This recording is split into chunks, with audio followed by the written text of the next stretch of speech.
What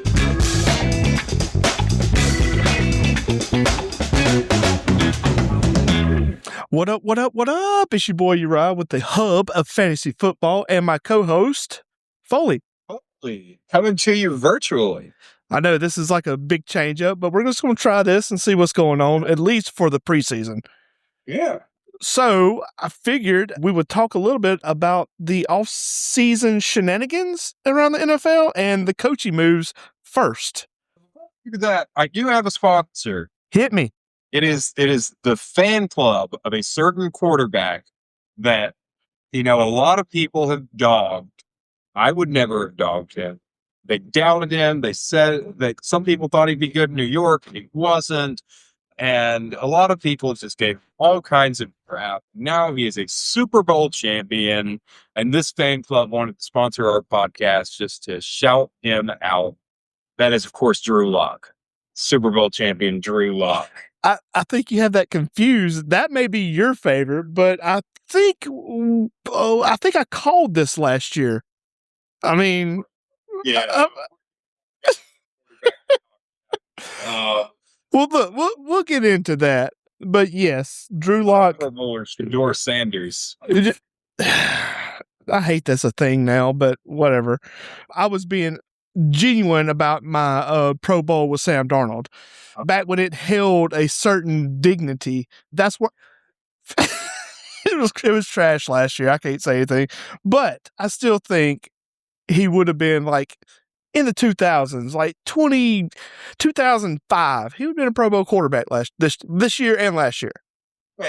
Maybe. Okay. So who likes Sam Darnold? So look, we'll go ahead and we'll get into you want to do the coaches first? Let's do it. I know. Okay, so look, we got a lot to talk about here. We'll go first with the coaches. Now, saying this, I know my co-host Foley is well versed in the assistants and the defensive coordinators, offensive coordinators. I am not. I am strictly a head coach guy, and that's all I'm going to talk about. So look, first we'll start off with Mike LaFleur. What's your idea? What's your thoughts on Mike LaFleur? My thought is this is a bad Mike LaFleur, for those who don't know, going to Arizona to be the head coach, came from the Rams, obviously brother of Matt LaFleur. Bad news for both James Conner and, more importantly, Trey McBride. You think so? The offensive coordinator, will get into the assistant coaches right now. He brings in offensive coordinator Nathaniel Hackett, who has a pretty terrible track record at this point. Yes. And if you look at both of their careers, neither the Rams, the whole time LaFleur was there, nor Hackett, anywhere he's been, has ever had a fantasy relevant tight end, really, like a top 12 tight end. Yeah. Now, McBride will be a top 12 tight end because he's just that talented. I don't think he's what he just did.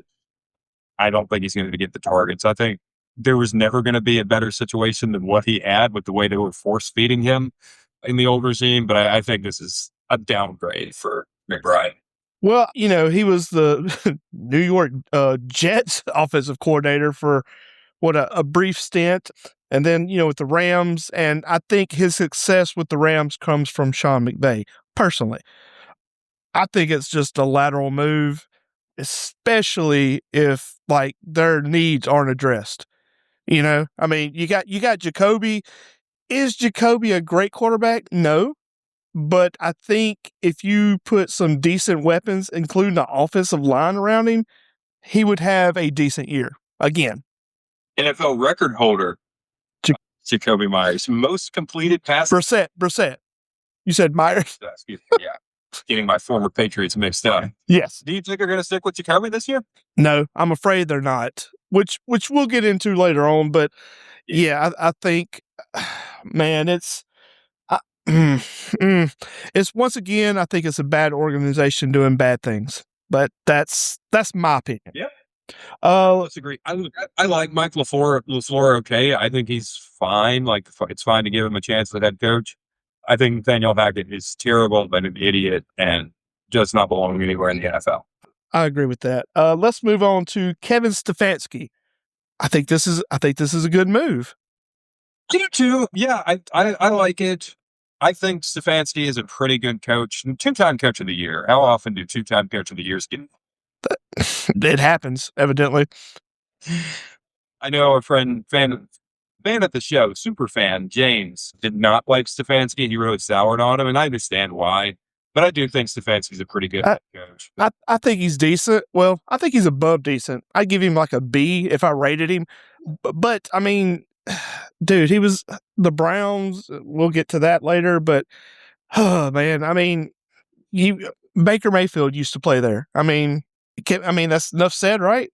And so many other players who have transitioned to other teams. I mean, I think Stefanski has, for the most part, done a good job with a bad team. But I mean, I don't know I don't know what to expect from this team with the quarterback situation being what it is. Because now Stefanski's going into another situation where they don't have an answer for it. Is he going to start all over and rip it from the stud? Rip it to the studs. I don't know either. I'm scared about that. Yeah. All right, let's move on to Jesse Minter. I'm going to leave my opinions at So you got anything? Yeah, I mean, so Jesse Minter is a phenomenal defensive coach. I think he's part of this sort of new school. I just call them disguised defenses. That's what Mike Macdonald runs in Seattle. Jesse Minter studied under Mike Macdonald. Actually, he comes from that same coaching tree that Mike Macdonald does. He has connections to Baltimore. I think it's an interesting fit. It's kind of an awkward fit because he's friends with the Harbaughs, and now his former mentor is who he's replacing. See, I'm questionable about it, and more, and I think more of that falls into I'm questionable about Baltimore next year. Like, yeah, where are we going? No, what's interesting is that who they bring in is their offensive coordinator, because obviously Jesse Minter's the defensive coach. Yes. He's not going to be taught the offense. And who they brought in was Declan Doyle, who was the OC in name for Chicago. Now, that said, he wasn't calling the plays for Chicago. No. Because Ben Johnson calls the plays. It's an interesting system. It's a very different system from what Baltimore has been running. I kind of see it going either way. We just don't have any evidence of what Declan Doyle is. I mean, but he's still got Lamar Jackson and Henry. That's a pretty line. That's a good thing to fall back on. Yeah, I mean, if I had to look at it, I would say it's like a 60% chance of working out. I mean, Baltimore don't really. I mean, they haven't really missed on head coaches. So, I mean, yeah.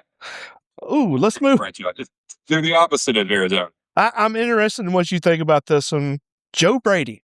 I was going to say I'm interested to hear what you think. Okay. I never liked Joe Brady. Okay. Go ahead. I don't think the coaching is the problem at Buffalo.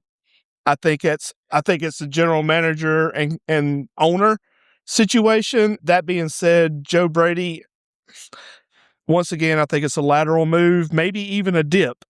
I don't have a whole lot of confidence, but the news with DJ Moore today, I mean, that's a big deal, I think. Yeah, they finally get an next receiver.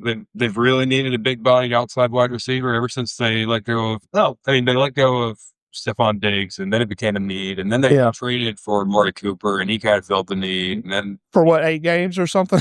Yeah, it was only for like something like that, 8 games, but he was pretty good in that role. Yeah, but last year they just had nobody on the outside, and it was a hot mess. Yeah, it was a problem.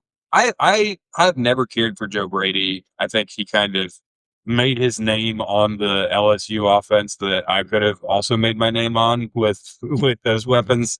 Yes, totally agree with that. But there's a lot of coaches in the NFL right now who are doing that same thing. So totally. Yeah, for sure. But at least, even if I quibble about the plays that he calls, it's at least continuity for Josh Allen. It's he doesn't have to learn anything new. It's a system that more or less works for him. He's a top 5 quarterback every year, top 3 quarterback every year. So and I think we're not finished. We still got a few more, but I mean, I think a lot of the coaching moves this year were questionable-ish. So there's a lot of people I would not have fired. Like my next one, the great Todd Monken. Yeah. Look, what I wrote down was it's the Browns doing Brown things. So, I mean, I, I could I could be wrong, but I don't think I am. Cleveland Browns to the top. Exactly. Yeah. Former Southern Miss great head coach. That's right. I liked him more than you do. We know that. I would have, if I were Cleveland, I would have hired Schwartz, but I don't hate the Monken decision. I think it's worth giving him a chance. But it's one of those. Yeah. I don't even know what to think of a coach who doesn't have a quarterback. Like, he doesn't have a quarterback. Yeah, I know, but that's a whole nother conversation. I don't like it, but that's me. Clint Kubiak. Hit pause. We got because I'm just going in my alphabetical list here, same as you are, but I've got some assistant coaches just to mention. Go ahead. So the Dallas Cowboys, this is a defensive one, doesn't really apply to fantasy very much, but they have hired Eagles passing game coordinator Christian Parker as their next defensive coordinator. For whatever that's worth, I don't really have strong feelings about it. I mean, it's the Fangio tree. It's a pretty good scheme. Broncos are promoting Davis Webb to offensive coordinator. Yeah. Which is interesting. He was, a lot of people were into him as a head coaching candidate this year. I think he's too young. I don't like it, but whatever. Yeah, but okay, he's supposedly going to get more play calling duties from Sean Payton. Detroit Lions hired Drew Petzing, who was the offensive coordinator for the Cardinals. That's an interesting one. And that one does have some fantasy relevance. Obviously, Lions have been a very fantasy-friendly team lately. I think so. Petzing knows Dan Campbell. That's what part of this is. Like, they have a long history. The scheme is a little bit different. Are you saying nepotism is alive? What? In this day and age? Yeah, I know. In the league where Pete Carroll's son was the offensive line coach for the Raiders last year? Yeah, that's. But Petzing is one to watch out for. The offensive play calling for Detroit was atrocious last year. I don't know that Petzing is the answer personally. There are other people I would have preferred, but it should at least be an upgrade. Packers defensive coordinator is going to be Jonathan Gannon, the former head coach of the Cardinals, who just got fired. And then the Chiefs, and then we'll get into the one you were talking about. But the Chiefs have brought back Eric Bieniemy as offensive coordinator. I am happy, but I have not a lot of hope for the Chiefs next year. And I'm happy about that. I don't want the Chiefs to do well either, but I do think this is an upgrade. You can correlate it pretty well to when the Chiefs started being kind of gross. On offense was when they lost Eric Bieniemy, replaced him with what's his name who was the head coach of Chicago. Oh, help me out, Uriah. What's his name? I don't remember. He was terrible. He was Mitch Trubisky's coach. Oh, we'll just say that coach. I know what you're talking about. Yeah. He was the offensive coordinator for the last few years, and guess what? Patrick Mahomes hasn't been as good. Now they bring back Eric Bieniemy, who Patrick Mahomes was good with. We'll see. Maybe that's all they needed. Yeah, maybe so. The great Clint Kubiak. Look, that's what I'm going to say about that. I think he's a good coach. I mean, people forget, year before last, the first 4 weeks of the season, who was the best team in the NFL? Year before last? Yeah. Lord, I can't think. Just who? I can't think. New Orleans Saints. Oh. They were blowing everyone out of the water. It looked like the best offense of all time. And then people started getting hurt, and it fell apart. But Clint Kubiak was the offensive coordinator for that. And yeah, then like Derek Carr got hurt, and Chris Kamara and like 3 times. Yes, he did. Kamara, I think, was banged up all year. The offensive line fell apart. But there were 4 weeks where that offense was cooking. And then he goes to Seattle, and they kind of cooked there too. So I think he's a really great offensive mind. You never know until someone's in the position of what we can be a good head coach. But he's got a good scheme. He comes from a family of football coaches. So I think he's probably more prepared to be a head coach than most people. And I think he's going to end up with a good quarterback. I know you disagree, and we'll talk about that later, but I think he's got a good quarterback to work with. It's always hard to be optimistic about the Raiders in general, But I think there's a reason for optimism. Although he's another one. I don't think he's good news for Brock Bowers. I don't know that he'll get the Well, best out. once again, it's the GM and owner. That's a whole nother issue. Owners, I guess I should say. The great Tom Brady. Yeah. Okay. This is my Hudson's pick of the week. Jeff Hafley. What are we doing, Miami? I mean, seriously. I mean, do you want me to read his his coaching record? We got a 22-26 at the Boston College. Yeah, that's awesome. 9-7-1 with Green Bay, and I mean he's a laughable head coach. Wow. He's a rebuild coach. Like, this is the kind of guy you hire. Oh, this is a bridge coach. Absolutely. Until somebody else comes along. Yeah. And they draft the quarterback they want and everything else. Yeah, this is laughable. Yeah, he's being set up for failure. And it's the only thing they're keeping a guy that I quite like as offensive coordinator, and that is Bobby Slowick. I'm pretty sure I have that right. That Bobby Slowick is staying on as offensive coordinator. He was the offensive coordinator for CJ Stroud's first 2 years in Houston. And the first year obviously was awesome. Yeah. And then the second year, Stroud fell off a little bit and they blamed him and fired him. And then Stroud got even worse without him. Yeah. So I think he was unfairly blamed there. Then he was an assistant with Miami this past year. I like Bobby just on a personal level, and I hope to see him do well, but he has nothing to work with. Oh, yeah, nothing. I don't want to touch. I know this is like super early, but I don't want to touch any Dolphins next year in fantasy. I agree with you. Jim Harbaugh, I think, is a great hire. Absolutely. Anybody be lucky to, or John Harbaugh. Yeah. Sorry. Yeah. One of the Harbaugh people. Yeah. I think that's a good hire. I don't really have anything to say about it. Unfortunately, I do remember the name I was trying to think of earlier because now he's the Giants offensive coordinator, Matt Nagy. Matt Nagy, yes. That's a red flag. As much as I think John Harbaugh is a pretty good coach, I don't know how I feel about Matt Nagy being the offensive coordinator. I don't like that, but yeah. What's he going to do with your boy Jackson Dart? Yeah, my boy. Mm-hmm. Yeah. Mm-hmm. Yeah. No, that's not my boy at all. I don't want anything to do with the Giants. So I know I differ from everybody. Cam Scatterboo is great. Yeah, I don't see it, but whatever. I'm glad you mentioned that because Harbaugh and I think Nagy too, and the front office people, they've already said that they want to bring in another running back. I know. I saw that too. So if you think, like, let's just say, for the sake of argument, that they bring in Kenneth Walker, right? It's probably won't be Kenneth Walker, but it's somebody. I would look Thunder and Lightning. I would love that.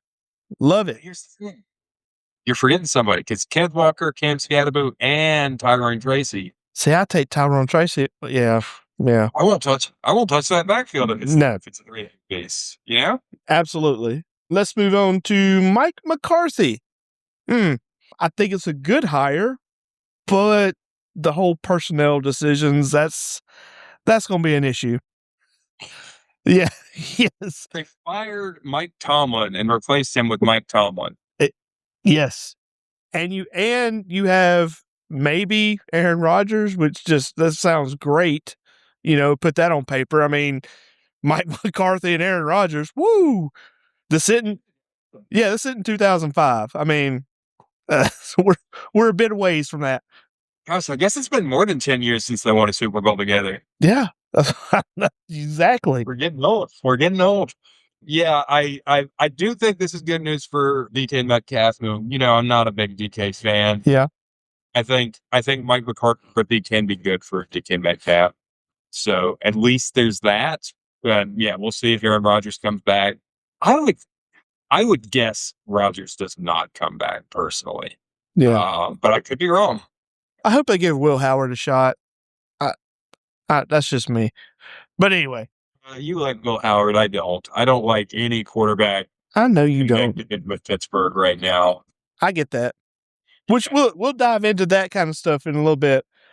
And now, bringing up the rear, and it should be a big turd, Robert Saleh. Take two? I like Saleh. Take two, and this is another laughable hire. You should love Robert Saleh. No. You know why you should love him? Why? Because that man is doing so much work for the bald community. Gosh. Really? That's where we're going with that? He's bald, and half his staff is bald. I can't help their genetic. I cannot help their genetic faults. Robert Saleh is not a head coach. It's not my people. He's not a head coach. I'm just saying. Nope. Representation matters, Uriah. Nope. No. I think Robert Saleh is a very good coach. And I'm sorry if I'm freezing up. But I think Robert Saleh is a very good coach. I thought he was scapegoated in New York. His owner, Woody Johnson, got mad because they lost in London in front of his friends. I don't think Saleh was the problem. I think Aaron Rodgers was the problem in New York.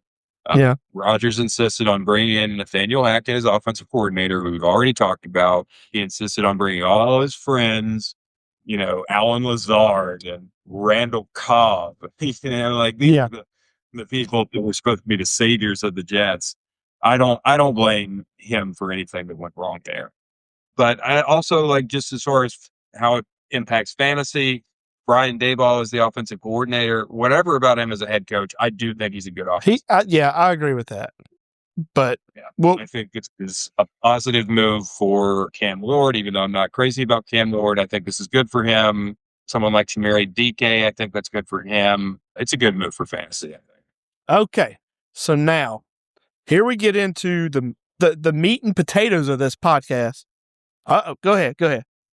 Sorry, you skipped a whole lot of assistants that I've got to talk about. What? Once you and the assistants go, it's like you and offensive linemen. Go ahead. They're important too. They matter. They don't matter. Not in fantasy. They do, especially for fantasy. The offensive coordinators matter. Mike McDaniel being the new offensive coordinator for the Chargers doesn't matter. Is that what you're telling me? No, that does kind of matter. I'll give you that one. So, what do you think about that? I like it. The only thing I'm afraid, I don't know. I like it. I do have some reservations, but I like it. Mostly from the head, from the quarterback position with Mike McDaniel. I don't know if it's going to gel or, you can only have so many head coaches. We've all seen that carousel with quarterbacks. It's not very good. I feel the same way. Yeah, I love the upside of Mike McDaniel there, but I can also see how it can just go terribly wrong and whether he fits with the personnel there. But it should be interesting to see. If you're interested in some high upside plays, this could be it. Yeah. Omari Hampton, I think he can be great for Hampton. I do too, and I hope it is. Who else you got? I got Cliff Kingsbury to the Rams. Oh, you love Cliff Kingsbury. I hate Cliff Kingsbury. I know you do. I think it's such an interesting one because they run two very different systems, right? And last year, I talked about it a lot on the podcast. The Rams started running all these 3 tight end sets. Mm-hmm. And meanwhile, Cliff Kingsbury, air raid guy, he doesn't use tight ends hardly ever. You're lucky if you get 1 tight end on the field with him. So it's interesting to see where they meet in the middle. Is it a lot of 2 tight end sets? Well, man, I think I could be wrong, but I think everything in that organization runs through Sean McVay. So I don't. They hired him for a reason. I just don't know how he's used as an offensive coordinator. So. Yeah, no, I don't think he's going to call in the plays or anything, but he's going to help. He's going to help Sean McVay draw up some plays, and I'm really interested to see what that. Now, if that's the case, if Sean McVay is still the head of the offense and Cliff is throwing in his little wizardry, that's probably going to be awesome. But once again, I have reservations just because I really don't like Cliff Kingsbury. I kind of do. I like. I know you do. It's great. This doesn't really matter for fantasy, but the Patriots promoting Zach Kerr to defensive coordinator. He was interim DC all of last year after their DC had prostate cancer. Be sure to get yourself checked, gentlemen. It's no longer a finger. Get the blood test. That's right. Yes. And don't delay. Get it. So then there's the Jets, who brought in Frank Reich as their offensive coordinator. I will just say I think that I like that. You like it? I like it. Yeah. What? I think that is the perfect move for when you're looking for who your interim head coach is going to be when you fire your head coach in week 8. I agree. I agree with that. Yes. It's sort of like another Miami Dolphins, a Miami Dolphins situation again. Yeah, exactly. Yeah, he's going to be the interim. But I don't know. I think Frank Reich, we're going to talk about quarterbacks in a minute. So just remember that I have a take on Frank Reich and the Jets and who their quarterback could be. Okay. So we'll come back to that. The Eagles brought in former Packers quarterback coach Sean Mannion as their new offensive coordinator. I don't like it, but whatever. I'm just not going to like any of it until they change their scheme. Yeah, it's a terrible. It's whatever. Yeah, they change coordinators every year, but their scheme never changes, and it leaves something to be desired. You're not getting the most out of your playmakers with the way they run things. Yes, absolutely. Almost done. Just a few more. 49ers, this isn't very important, but they bring in Raheem Morris as defensive coordinator. More important, though, the Seahawks, of course, had to replace their offensive coordinator because Cliff Kingsbury left to be a head coach. They're bringing in former 49ers run game coordinator and tight ends coach Brian Fleury. I just think this is a red flag for someone like Jackson Smith and Jigba that you absolutely yes, you're great coordinator. Yeah, totally agree with that. And Pro Bowl quarterback Drew Lock. Yes, that's exactly right. That's exactly right. He might also take a hit because he doesn't have the same wizard calling plays. But here's my favorite coordinator move. The Tampa Bay Buccaneers hire Zach Robinson, who, again, I have a personal affinity towards. I think Zach is going to be so good for Bucky Irving. I hope so. I don't. Once again, I'm either way. Remember, Zach was Bijan's coach the last couple of years. I think Bucky Irving will cook with Zach Robinson. And I think Baker will be pretty good with him too. They at least know each other. Zach Robinson was an assistant for the 3 days that Baker Mayfield was with the Rams. So they at least have a tiny bit of familiarity with each other. I think it's a good move. And then finally, very, very last one, David Blau is the new offensive coordinator for the Washington Commanders. Who? Former Lions. Well, David Blau. Blau. I wonder if he likes blouses. Does he like blouses? He was a very bad quarterback that some people inexplicably liked, but he will be the new offensive coordinator for the Commanders. I don't care. Yeah. All right. So now do we get to the meat and potatoes? Yes. By all means. So look, first of all, there's probably going to be a lot of disagreement between Foley and I on these draft picks. And I am definitely coming from a place that not a lot of people are going to agree. Our first quarterback, exactly. Now I only did like 9 or 10. I mean, I think I don't even think those should be there, but whatever. We'll start first. Fernando Mendoza, the number 1 draft pick, probably this draft. So I will give you the floor, my sir. Listen, I think he is a slam dunk number 1 overall pick. I don't really understand any argument. He does. I mean, he's the only thing you can kind of knock him on is that he's a little bit slow, I guess. But I don't care. He's such a good processor. He's huge. Dude is jacked, by the way. Dude is like, he weighed in at the combine at like 235 pounds, and there is no flab there. That dude is. There's lots of flags, but whatever. Well, continue. I'm sorry. No flab. Oh, flab. I thought you said flags, and okay. I'm sorry. Go ahead. Continue. I mean, look, it's not like he's airing it out with deep bombs, I know, but he does, when he needs to, he hits them. And he kind of like, I haven't found the perfect comp. When I comp players, I want people to understand, I'm not saying like he's as good as this player or as bad as this player. I'm just looking for stylistic comparisons.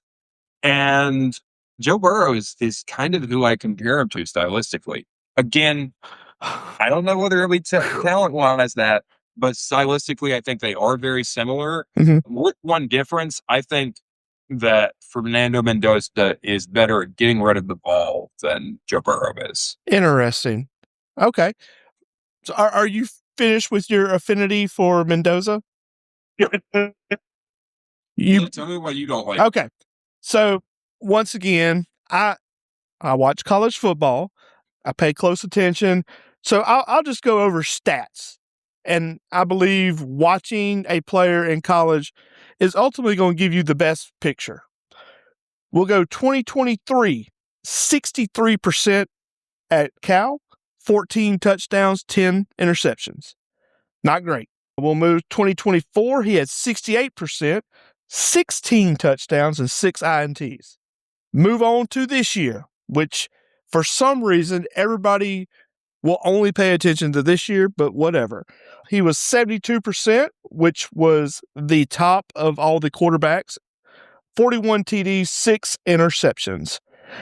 Here's the problems I have. 6 and 7 against top 25 teams. Stop. Go ahead. 6-7. We're not. That's so out. Anyway, the question I think is it Mendoza or is it Cignetti? And I believe it was Cignetti that made Mendoza what he was last year. I mean, the team, a bunch of 23-year-olds. He averaged 215 yards a game against top 25 teams, and he had some great wide receivers. I don't see him. He is at the most, a third-round quarterback. I gave you your time. He is a third-round quarterback. He is not a first-round pick at all. Is he the best quarterback this year? Maybe. I would take 2 others ahead of him, but that's me. So go ahead. Rebuttal. You're right. This was his best year. Now, I think it is perfectly reasonable to say the most recent season is the thing you put the most weight on because, players develop and you want to see them get better. I don't trust someone whose best year was 2 years ago. I want to see them get better. And I agree with that, but he had a great coach and a bunch of old people on the team.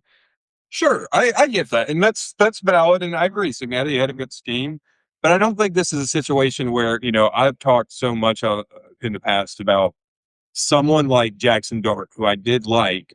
I was a little unsure about him because it was a system that propped him up in a way where he didn't even have to make any reads. It was all just schemed open, just throw it here, don't even try to read the defense. It's not like it's that. Like he's going through progressions on these throws. And I'll tell you one of the things I love about Mendoza, I don't know about statistically, but his best performance, his honestly best performance of the year came against Ohio State. It wasn't against a cupcake. Look, he was terrible that game though. No, he wasn't. In stats, he was. I'm looking at his PFF grades by game right now. That was his best PFF grade of the year, 91.9. Man,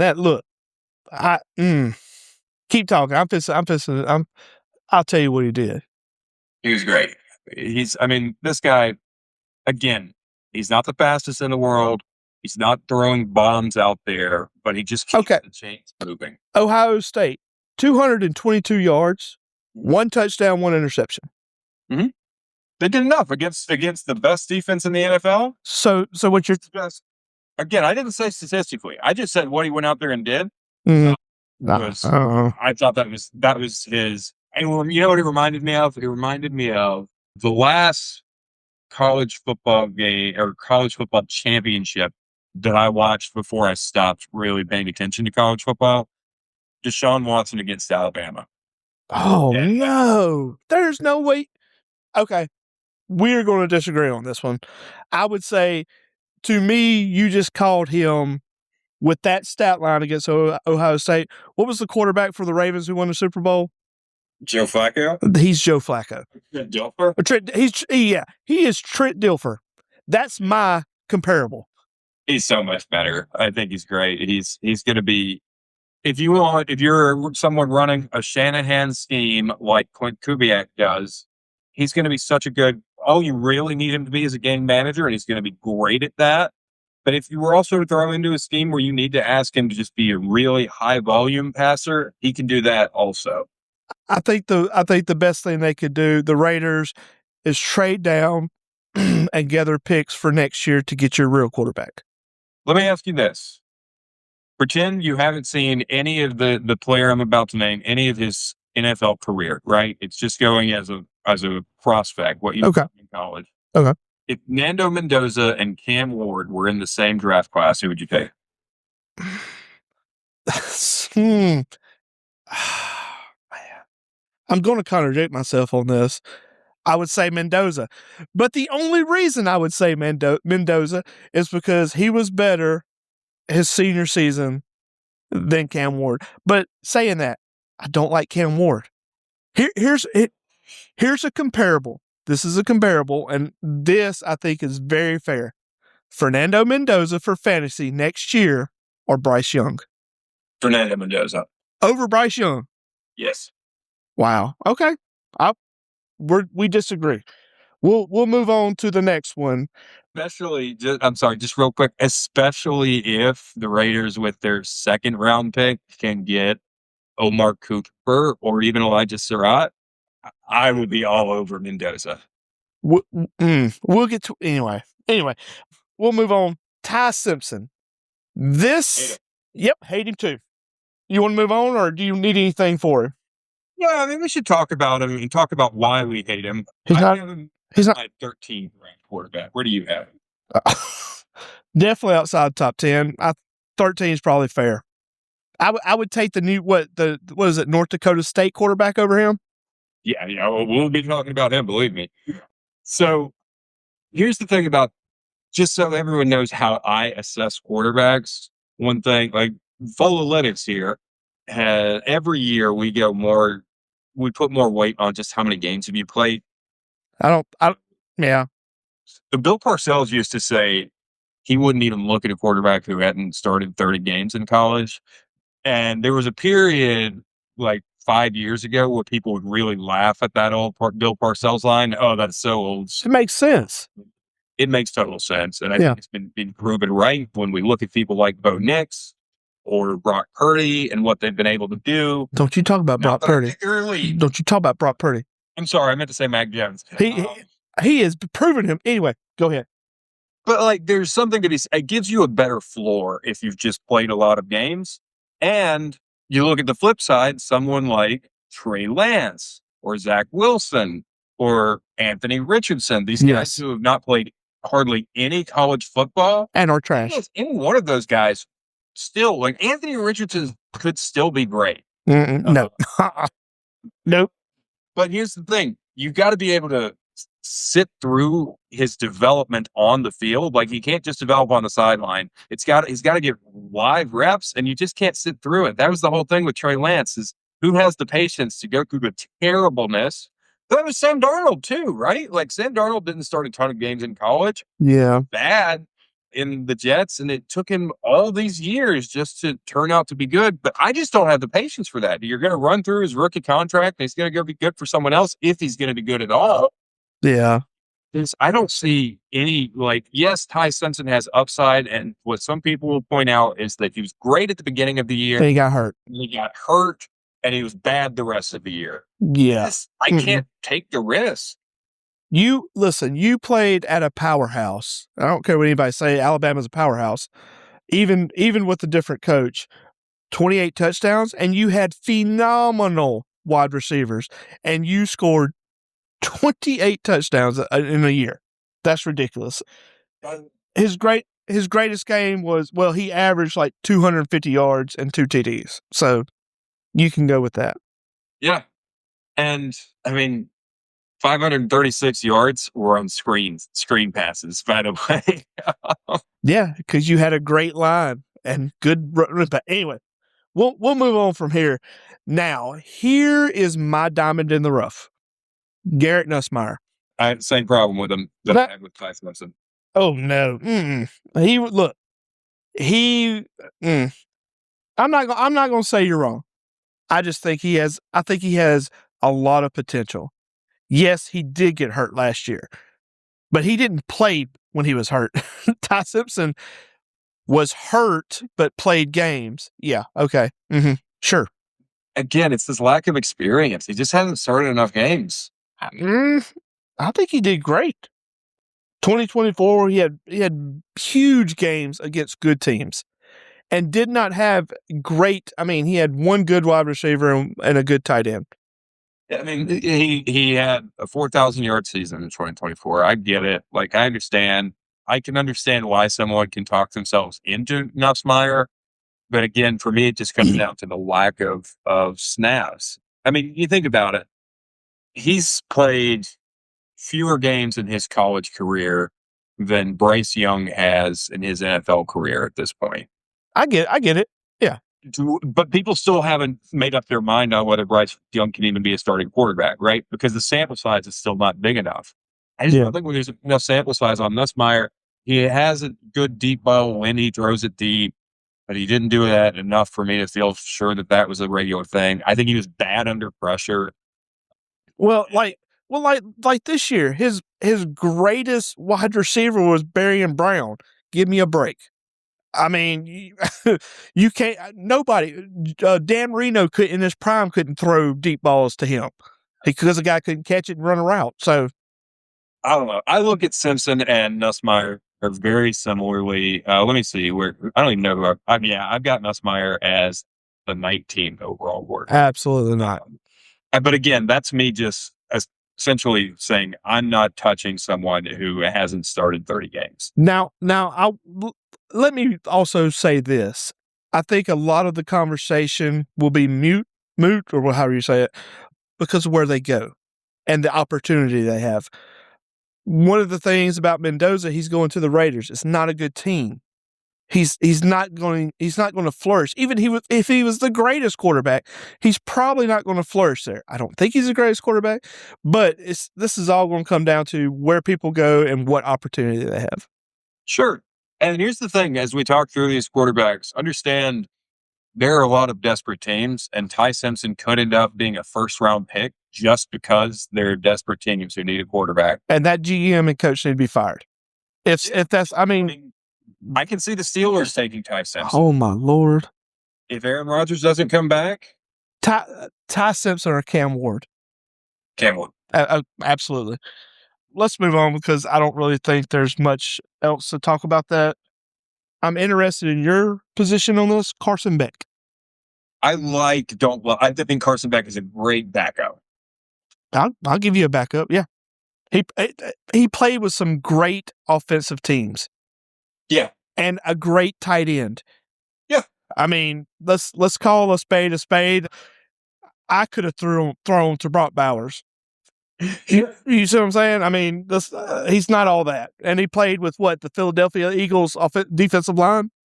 And he was number 1 in college football last year in screen yards. That should tell you a whole lot. Yeah. But he also average time to throw 2.4 seconds. That's forever. That's nothing. That is quick. 2.4 seconds. Yeah. Zipping it out. 2.5 is average, is like what you in the NFL you want to see, but most college quarterbacks you're happy if they're under 3 seconds. So 2.4 is zipping it out. Oh, and I didn't do this. I'm sorry, Foley. You got Mendoza first round? Yeah, I've got him as number 1 overall. Simpson, what round would you draft him? Somewhere in day 3. That's all I can say. I've got to go through and I can't really put hard round grades on anyone until I get that. The other positions more. I get that. But day 3 for Mendoza and Nussmeier. I mean, I'm sorry for Simpson and Nussmeier. Yeah, and I think all these quarterbacks are day 3 or third round, maybe Mendoza second round. That's me. Let's go to the poor.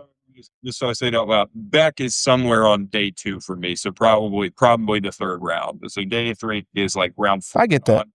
And yeah, I would probably take Carson Beck as a late third round pick if I needed a good backup quarterback. Next, the poor and unfortunate Drew Aller. Can you be hurt your whole college career and still be a third round quarterback? I don't understand that, but whatever. Let's see where I have it. He has a career in college completion rate of 62%. Yep. Averages 24 touchdowns, 8 interceptions. That's I have them as high as they do. I don't either. But once again, the whole Ty Simpson thing. Why and how? I mean, I have Ty Simpson higher than I have Drew Aller. But they're not great. But they're not. I mean, what'd you have? 13 and 18, and then 19 with that. That's the only thing. Either way, yeah. These are just quarterbacks that I'm not touching. I wouldn't either. Yeah, I don't. At least with Ty Simpson, though, I understand what people like in him. Oh. I can see the upside in Ty Simpson. I don't know what it is that Drew Aller does well. Yeah. I don't want to agree with you, but I guess I am. I don't like they shouldn't be drafted. Yeah. Undrafted free agent at the top. Yeah. I don't totally disagree. Ooh, Mr. Irrelevant for this year's draft is where he should be taking Taylor Green. He is a project. Yeah. He never had a great year passing. Look, people are going to say Lamar Jackson. I'm going to say AR. Yeah, what I've heard a lot. Prove me wrong. I haven't heard, what I've been saying is he is a natural backup to Lamar Jackson. But do you know who I've actually heard him compared to? So he's Snoop? Yeah, he's the new Snoop. I still believe that. I believe the Ravens should draft him to be the Lamar Jackson backup. At the very end. You know what you can do with Taylor Green if you draft him to Baltimore? Wide receiver? Once or twice a game, we'll come back to what you just said, but once or twice a game, line him up in the backfield with Lamar Jackson. Oh, that'd be nasty. That'd be nasty, yes. Love that. Do an option with that? Woo. Exactly, yeah. I agree. Yes, that would be great, but that's not viable. You can't do. I mean, yes, it'd be great, but yeah. I think he's just a really good backup for Lamar Jackson. He's terrible under pressure. He might be the worst quarterback in college football under pressure, but I mean, he can make. He has a decent arm. He can make the Sunday throws, and he is super, super fast. Now, a lot of people, the comp I've been hearing is Terrell Pryor because of the conversion to wide receiver. I will give you that all day long. Here's my thing. I'm never going to say, oh, this quarterback should just go be a wide receiver. I have no idea if they're any good at running routes. I have no idea if they've got good hands. I can't project someone to a wide receiver. See John Rice. Yeah, exactly. John Rice. There've been a lot like that, though. Yeah. And sometimes it works out. Mohamed Sanu, Julian Edelman, it can work, but there's just no way to know. Yeah. Yeah. Don't bet on that. Don't bet on that square to hit. Yeah. Yeah. So I don't know. I would 3rd or 4th round if I'm Baltimore. I'll take Taylor Green to be my backup. Otherwise, he's a late pick for anyone else. All right. So I'm interested about the next 3. We'll start with Cade Klubnik. Man. I agree. Blow. Look, loses to good teams. I'll say I've got him higher than a lot of the other quarterbacks we talked about. I've got him QB6. I don't know how you do your rankings, but whatever. No, Klubnik is not okay. We'll move on.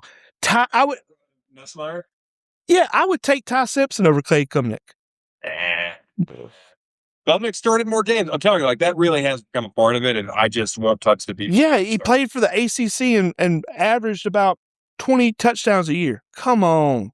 And against bad teams. He lost against the good teams and was terrible. 220 yards in big games. Come on. I get it. He was really bad against LSU this year. If you're bad for the 3 years you start, that doesn't make you a good quarterback, Foley. I do understand where you're coming from, but I'm just saying, there's enough in, and I'm not going to give away all the trade how analytics work. Listen, I could care less about the underwear Olympics. Means nothing to me. That is garbage. It is. The track record speaks for itself. I'm not talking about the combine. Yeah, no, I'm not. Look, the combine, I don't even factor in. Look, we were on record last year I think we did pretty good. Yeah. I think this is the first year that we have had some very big discrepancies. Yeah. And we'll have to wait till the end of the year to see. But let's move on to one I am very interested in, Sawyer Robertson. I don't know why you're interested in him, honestly. Okay, I'll tell you. He had some really big games against top 10 teams. I mean, like, when I say good games, I'm talking about like 340 yards, 5 touchdowns. Really good games. Now, some of the bad games, he wasn't all that. So I don't know if he plays up for competition or what. He's a great runner. Yes. Look, when I say I like him, he's definitely like 4th, 5th round. But I like him. I'm not saying he's great. I just like him. What I'll say specifically is it's not that I think he's just a great runner. I think he is a great scrambler or good. Like, not even great, but I think that's the best part of his game. He reminds me of Baker. Yeah, exactly. Yeah, he's that kind of player for sure. He's better out of structure when he's just scrambling around with the football.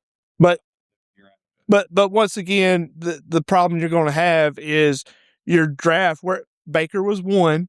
This guy's going to be like 5th round, 4th, 5th round, and he's just not going to have that chance. He's probably 7th round pick for me, honestly. If anything, I've got him QB 21.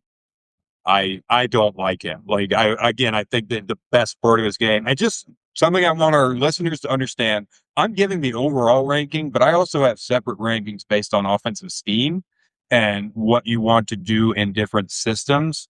So I have one just for Shanahan's systems. I have one for if you're running a mobile quarterback friendly system. Like, I have rankings based on different sort of QB archetypes.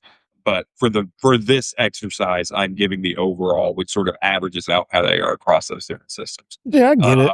Overall, Sawyer Robertson is QB 21 for me. I'm sorry. Cole Payton. This is my guy right here. Are you serious? Absolutely. What rank is he? Don't do. Oh my! Who are you? Why? The floor is yours. Explain to me your fascination with a North Dakota State quarterback who. I only have one problem with Cole Payton. Oh, I got a lot of problems, but go ahead. It is that he's left-handed. Only you would make that. If he were right-handed, I would be obsessed with it. Now, I'll start with the bad. I've talked about average time to throw. He takes forever to throw the ball. However, that's because that man is slinging it out there. That dude is a gunslinger, if ever there were one. In the 90s, Jags would take him number 1 overall, and I love it. He can move around. He can spread more than anything. The dude is just a gunslinger. I have him as my number 1 for a gunslinger system. There aren't really many of those left. However, I told you I'd come back to this. I do think he is a good fit for Frank Reich with the Jets. Now, so answer me this, and like I said, I base everything off what I see. I could care less about intangibles and the guy ran a 4.3. All that means nothing to me. If you can only throw 16 touchdowns in Division II, come on, man. Get a life. You don't need to be playing in the NFL. Go be a doctor or something. Yeah, that's ain't for you. This life ain't your life. I understand. And look, and before anyone accuses me of hypocrisy, I recognize that he is not super experienced in the same way that Ty Simpson is not experienced. I mean, he's got even less. Or he has 30 starts, so he has just a few more starts than someone like Nussmeier or Simpson. However, he has fewer. He hasn't dropped back a ton in his starts. It's been run heavy offenses. So, but before anyone accuses me of hypocrisy, I take that into account. He's still my QB2. Ain't no way. That's how good he has been with the ball in his hands. We're so going to disagree on this one. I can't even believe you're saying that, but okay. This is so one of the 2 PFF statistics. I know I cite PFF a lot, but for quarterbacks, these are the 2 statistics that I think actually matter the most. Big time throw rate and turnover worthy play rate.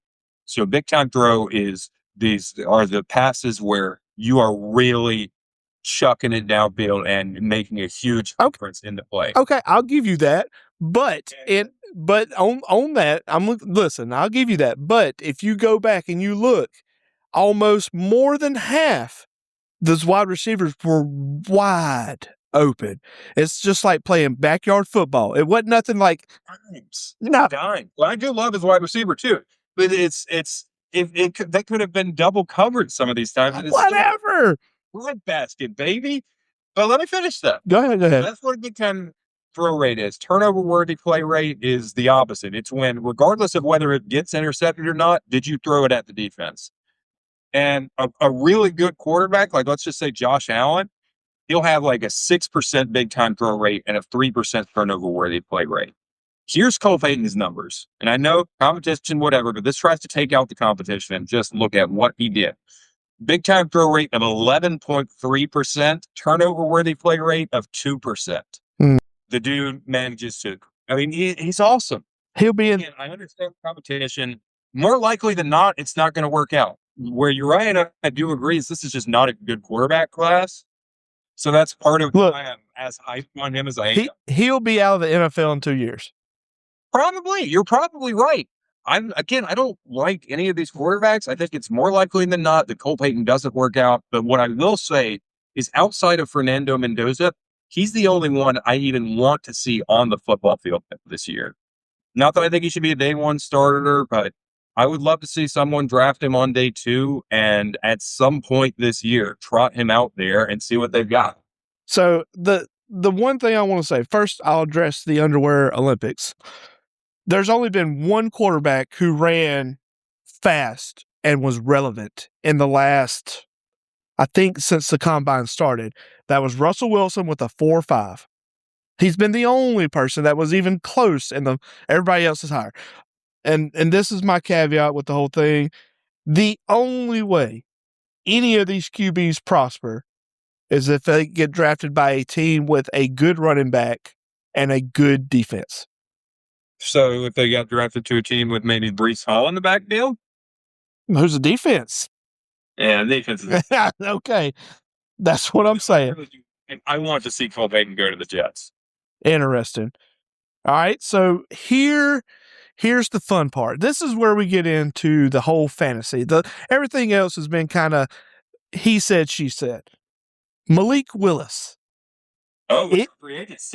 Is he one of the new quarterback rebuilds, or is he trash? You're asking, is he a Geno Smith of the Year candidate? Or Sam Darnold? Or the award will forever be known as the Geno Smith of the Year. Is that who he is? Probably not, but but he could be. Would you take, I know you're biased against Mendoza, so I'm not going to count him. Would you take any of the quarterbacks we talked about ahead of Malik? No. Okay.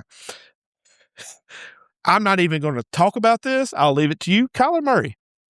No, thank you. I don't think he's a starting quarterback at this point. I'm not really interested in salvaging his career. I think it's done. Fell apart. Yeah, I don't even want him as a backup, honestly. He seems like the kind of guy who's too much of a headache to have as a backup. You are what you are.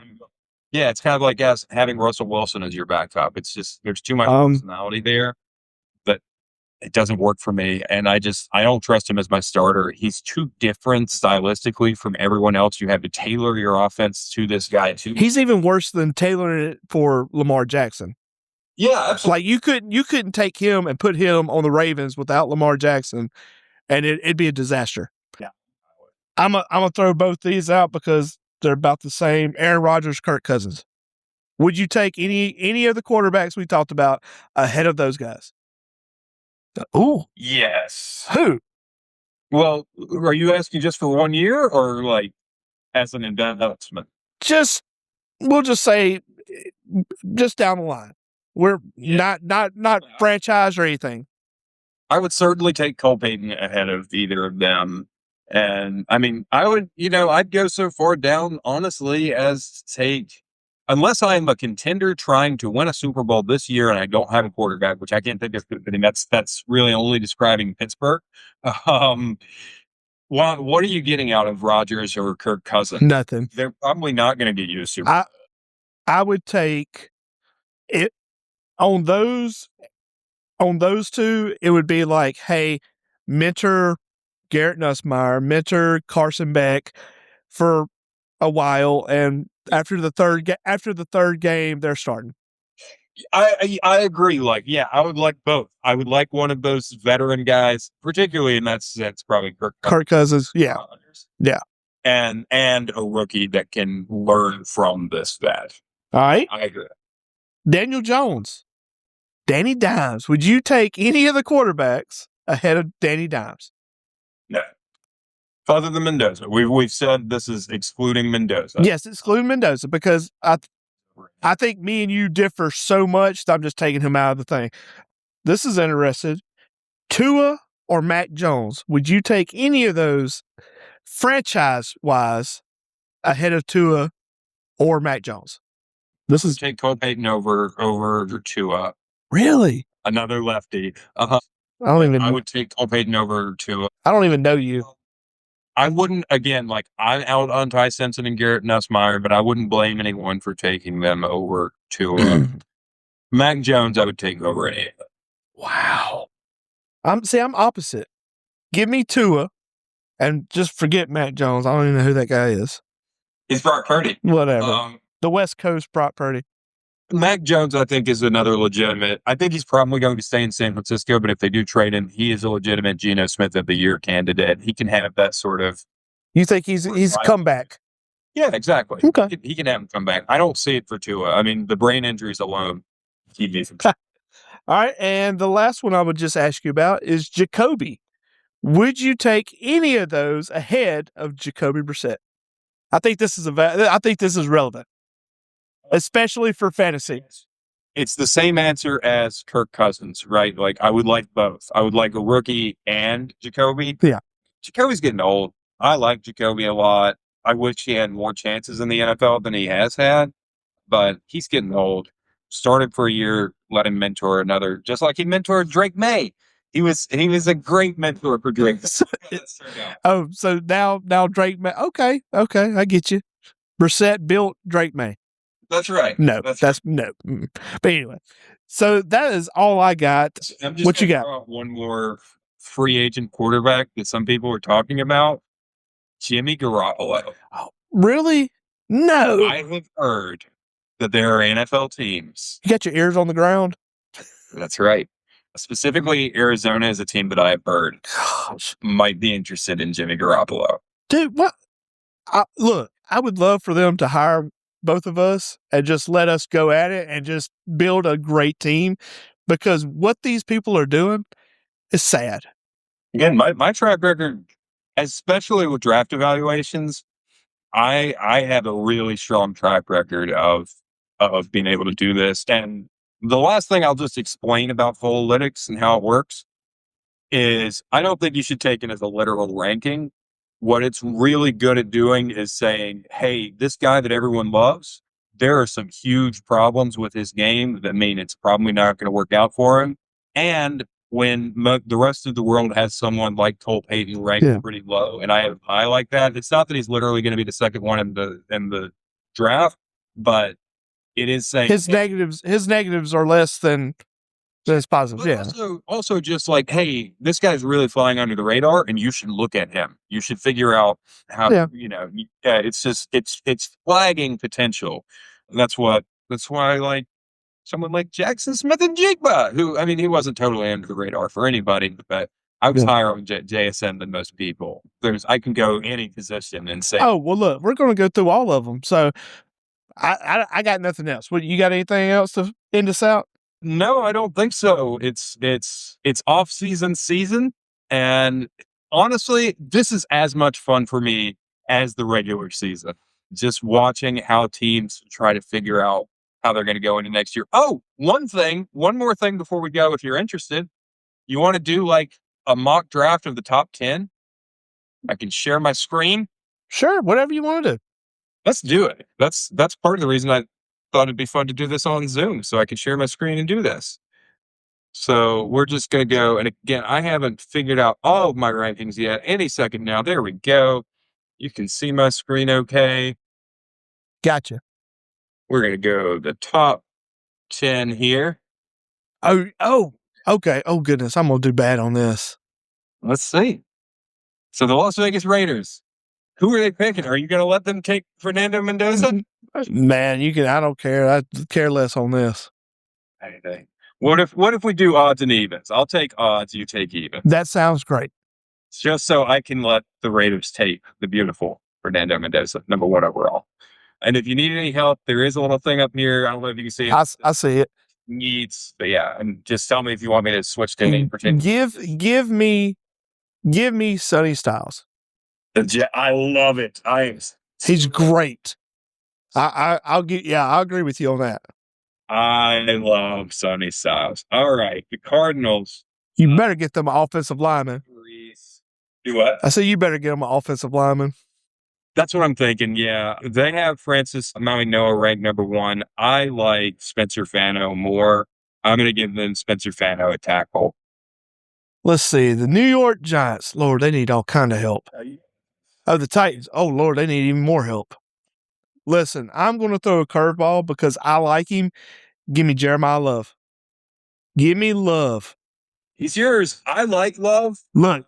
On the running back show. Yes. I think number 3 overall with is 2 or number 4 overall. Excuse me. I think that's too early. But okay. Now I've got the New York Giants. Good luck with that. I'm really tempted to take Caleb Downs here. Please do, because I know who I'm taking with the Browns. I'm going to do it. And I'll tell you why I'm going to do it. Caleb Downs, great safety. It's not a sexy position, but he's so good. And his janky knee. From where he had Kyle Hamilton, who was such a great safety. Let's do Caleb Downs. Give me Carnell Tate, the number 1 wide receiver in the draft. I've been connecting the Browns to Carnell Tate a lot. The Ohio State connection. Gotta be, yeah. I agree with you. And I think he's a great player. Washington Commanders, I guess I will give them Reuben Bain. I think he's probably the best edge in the class. I know he has short arms, but the dude is. That don't mean anything. He's too powerful. Yeah, I'm with you. So we'll give them Reuben Bain. They've been struggling at defensive line for years now. Look, I know, listener, one particular is going to be like, we need such and such. I'm going to pump the brakes. Give me Reese. You're going to take Cargo Reese. Okay. Do you see him as a linebacker or as an edge? Edge. Yeah, I do too. Okay. Replacement for Cam Jordan, who just. Yes. Hit free agency today. I'm interested what you're going to do here. Well, what I would have liked to do is take Jeremiah Love right here. That's yeah. a great spot for Jeremiah Love. Mm-hmm. Unfortunately, the stupid Titans had to take him at number 4 overall. So now I don't know what I'm going to do. Let me check some of my rankings real quick. You know what I have as the next edge. Oh, you're taking the edge. Okay. I'm not sure if I'm going to take an edge. No, I know I've got the next edge. I don't feel confident enough about it. You know what? I know who you need to take, but that's a whole other thing. Francis Noah, I think. There you go. Because he is for me, the number 2 offensive tackle behind Fano. The Chiefs' offensive line has had their struggles. Let's do it. Francis Noah. Although I will say a lot of people are going to want to give the Chiefs Kenyon Sadiq to replace Travis Kelce. I'm not doing it. All right. Give me Lanone. Guard from Penn State. Ioane. However you pronounce it. I don't know how you pronounce it. Lord, it looks like Lanone for me, so give me him. I think it's a very, very good guard. I don't hate that at all. So there you go. We'll take him. Oh, it's still going? I thought I only picked the top 10. Do you want to keep going? Or the Jets have a second pick. That's why. Look, if you want to keep this, and we'll in our next one we'll go down the other list. Oh, I'm not going to say this. Okay. Well, look, we'll go to 20. Go to 20. Well, this is skipping. It's the only reason it's still going is because we have the Jets in there, and the Jets have 2 first-round picks. So this is the Jets' second first-round pick. So this will be our last one. Oh, okay. Go ahead. Oh no, and then there will be the Browns too. Who do we want to give the Yeah, this is your pick anyway. If you pick the last one for the Jets, it's an even. Who do you want for the Jets now? Man, I would love to take Lemon, but man, give me Lemon. I think that's where you go. I like that. I like that a lot. Pair him with Garrett Wilson. I don't hate it. All right, and now this is the last pick for not the last pick. Darn it, because there's also the Chiefs have a second first rounder. But anyways, the Browns. Who do you want to give the Browns? Man, they need line help, guard or tackle or center. No, they're good on center, guard or tackle. All right, here let's filter it down to those two. Oh, I would say Proctor. Kenny Proctor. Yeah, he might be better guard than tackle, but they could use it either way, like you said. Yeah, that's the reason. That's the reason I said him. Yeah, he's got the versatility. And now the Chiefs' second pick. Ooh, so we've already given him. Oh, I like somebody. I kind of am interested in Caden McDonald here. I like Pregnon as a guard. I do not like Casey Concepcion. Oh, I was just to say I love Concepcion.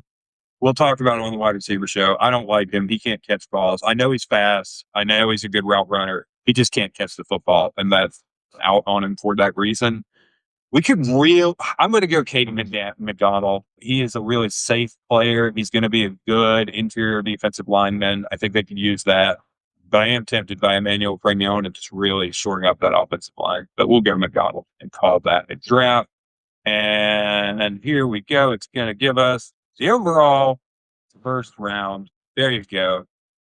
All right. Well, I'm good. You got anything else?